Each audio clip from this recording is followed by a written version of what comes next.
appuyer sur nos fondamentaux, puisque notre métier, justement, c'est de protéger les personnes. Et là, cette crise sanitaire a peut-être révélé le besoin qu'est un assureur de protection de la personne en prévoyance et en complémentaire santé. Ça, c'est un élément fort. Le deuxième point, c'est au sens opérationnel, une véritable accélération. Une véritable accélération sur laquelle, lorsque nous sommes rentrés dans cette crise sanitaire, nous avions à peu près 15% de salariés en télétravail. Pas en télétravail confiné, je ne parle pas de 5 jours sur 5, mais en télétravail partiel.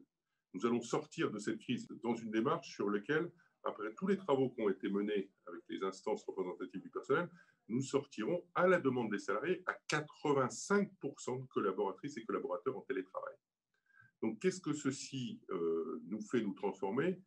Au niveau du management, deux nouvelles méthodes qui permettent de manager nos collaborateurs en télétravail et en présentiel. Et ça, c'est un vrai effort du management, mais qui s'est préparé tout au long de l'exercice 2020 par rapport à cette accélération.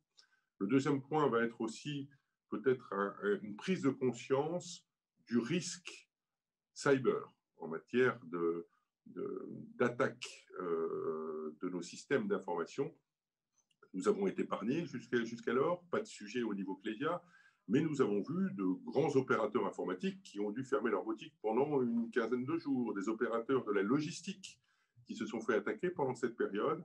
Et donc là, une sensibilisation accrue de nos collaborateurs et un renforcement des moyens informatiques qui sont déjà, vous en doutez, dans le monde de l'assurance qui gère des données relativement importants, mais ce sera aussi un élément précurseur pour l'exercice 21 dans ce dispositif.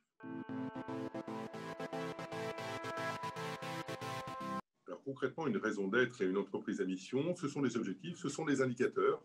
C'est un audit complémentaire, puisqu'il s'agit de contrôler de manière indépendante sur le bon suivi de ces indicateurs, et c'est l'inscription au cœur de notre projet stratégique, justement, de cette vision d'assureur d'intérêt général que nous allons prôner pour Ambition 2024, qui est le prochain plan stratégique que nous présentons à nos conseils d'administration dès le mois de juin. Nous soutenons et nous continuons à soutenir un certain nombre d'actions. Nous avons d'ailleurs dans l'engagement des salariés chez nous qui se sont pris à cœur de mener des projets, notamment de soutien d'adolescents handicapés et de leur accès au premier travail dans ce dispositif.